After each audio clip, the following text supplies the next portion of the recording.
Every small business has a story, and today we're going to find out more about the people behind those businesses.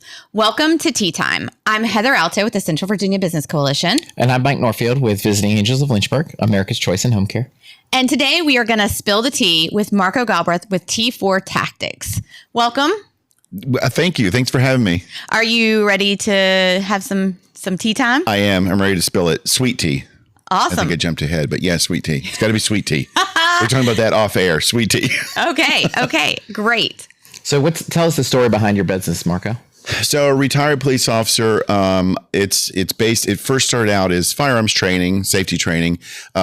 We focus on creating safe, reasonable, responsible, legal gun owners.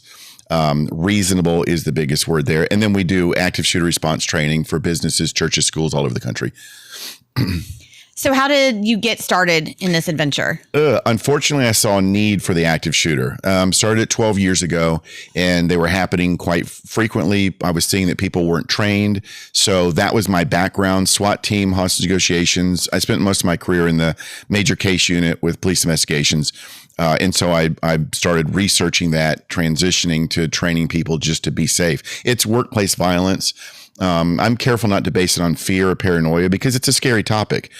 So we go in and just give people the skill, education, confidence, knowledge to recognize something and shut it down before it even happens because most attacks are preventable. But that was the basis. I saw a need for it. Maybe one day I'll go out of business and there will be no more need for active shooter training. Wouldn't that be great? That's my goal. That would be That's great. my goal. So a lot of people start a business and they kind of it's a learning curve to kind of get used to things. Was there a moment where you knew that like this was what you were meant to do? From 5 years old, I knew I wanted to be a cop. And so I moved up here. I retired from Daytona Beach. We moved up here 20 years ago, and I tried to do other things, but it wasn't in my groove. That wasn't my comfort zone. So that's why I started doing firearms training. And then that's why I started doing the active shooter training, because it's my comfort zone. It's what I know, violence prevention. So that's why I started it. Yeah. So what inspired you to take the leap into from being a cop to doing the active shooter training and opening T4Tactics? I was a program director for criminal justice at Miller-Mott Technical School.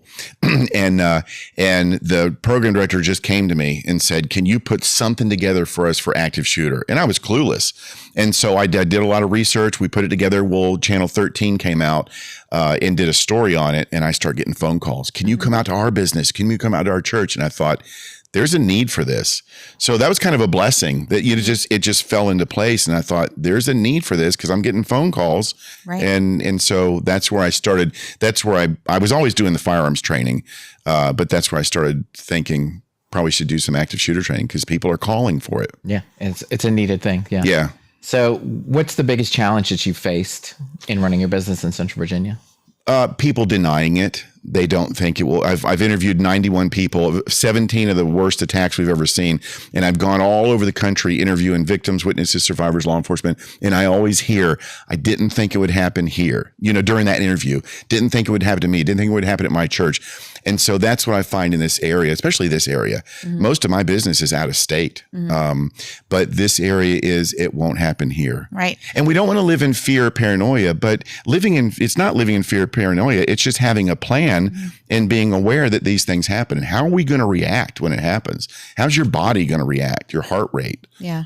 How do you navigate those challenges? Like when people basically say, we don't need that or we don't see the need in our area. I explained to them there's fire sprinklers here. There's a fire extinguisher on the wall. Well, hopefully we'll never need them. You put on your seatbelt every day. Hopefully you'll never need that seatbelt. But if you need the fire sprinklers or the fire extinguisher or your seatbelt, it's there to protect you. So it's just knowledge and education. Yeah. It's better to know it and never use it than you just don't know it and something happens and you're completely clueless. Right. So I just let them know that unfortunately this is the reality. Human violence is a reality and we just have to be aware of it without promoting fear or paranoia. It's a very scary, I go into churches and businesses all over the country and you can see the fear on people's faces, just the topic.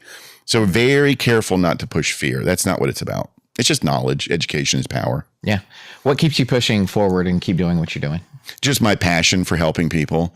There's nothing but I took two ladies to the indoor range yesterday and they couldn't hit the broadside of a barn. After about 10 minutes, they're hitting the bullseye and they look back at me and their face lights up. And I love to see that now they're going to start carrying concealed to protect themselves, where before they were scared. And now we've gone to the range and we've put them through the class. We go to the range, but now they're comfortable about it. And I just love seeing that light go on where people feel more comfortable. I can protect myself. Mm-hmm. We do free pepper spray classes because I understand a lot of people don't like guns. I get that. And I fully respect that for whatever reason. But everybody should have the ability to protect themselves. So we do free pepper spray class. If you don't like guns, come by and we'll run you through a free pepper spray class.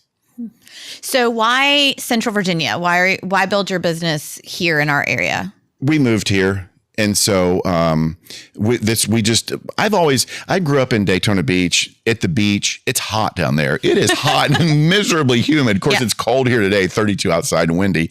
But as a kid, I always wanted the seasons and I wanted the mountains, maybe some snow every now and then. Mm-hmm. So we moved up here. We like Smith Mountain Lake. We like to go down there. And so we moved up here and I thought this is the place we're going to stay. So we'll build a business. And I met you early on with Central Virginia Business Coalition. And so that, I met people, mm-hmm. got in that networking groups. Sabrina and I were in a networking group with you years and years ago. Yeah. And so I was a little, young individual. Yeah. You're still young individual. You're still a little young individual. So I'm glad you picked up a new hobby of fishing. That's right. Yeah. But right. Fishing. Yeah. So how has the CVABC supported that journey? Oh, early on, networking. My problem is I don't get to go to a lot of coffee talks because I'm out of town all the time or I'm running a class.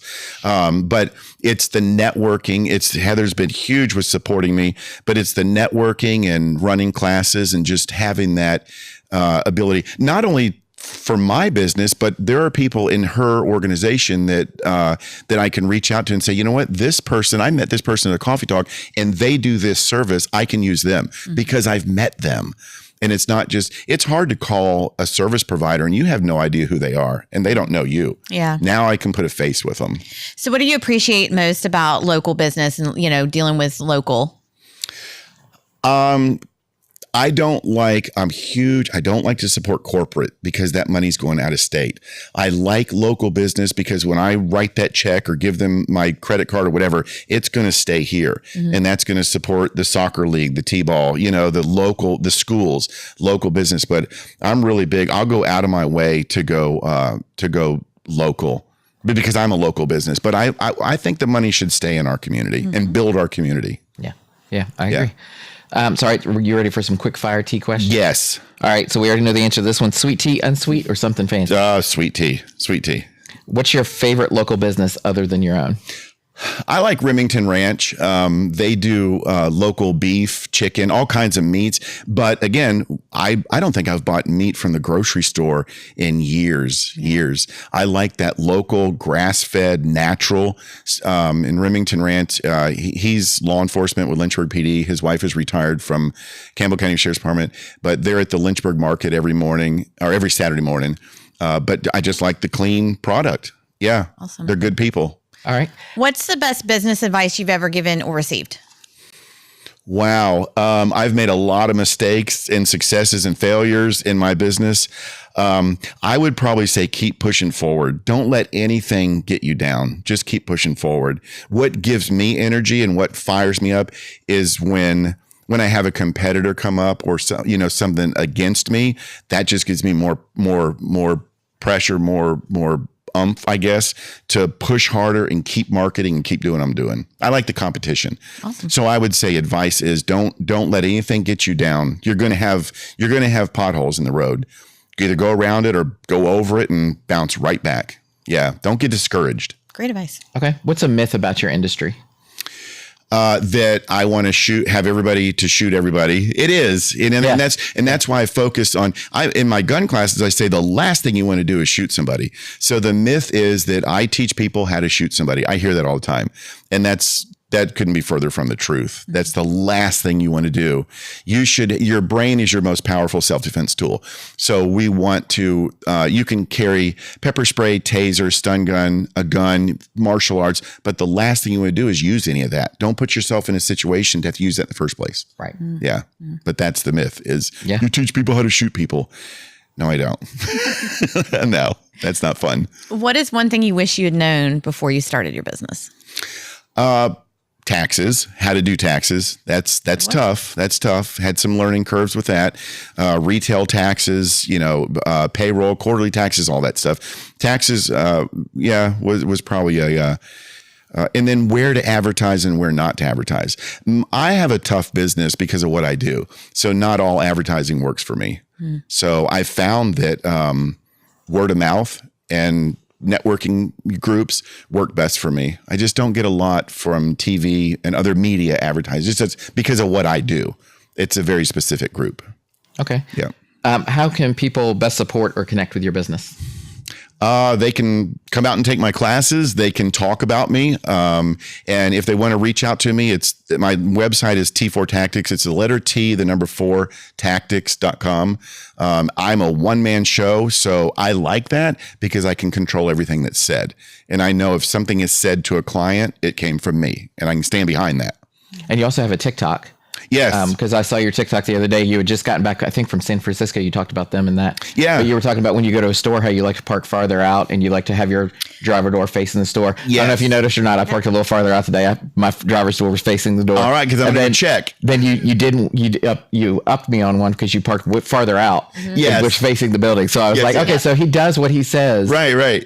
So it was interesting to see that. So your TikTok's pretty good too. I like the content there. I mentioned that because my husband has never forgotten the one thing you told him about sitting at a restaurant facing the door. Yeah. So whenever we're in a restaurant, that is like his consistent thing now. And that is because you taught him that. We do an observational based awareness class. It's based on human behavior, like what we're talking about. And it's how to look at something and read it and say, is that building good or bad for me? Is that person good or bad? But it has to do with what we're talking about. Yeah. Awesome. Yeah. Well, thank you so much for joining us for Tea Time.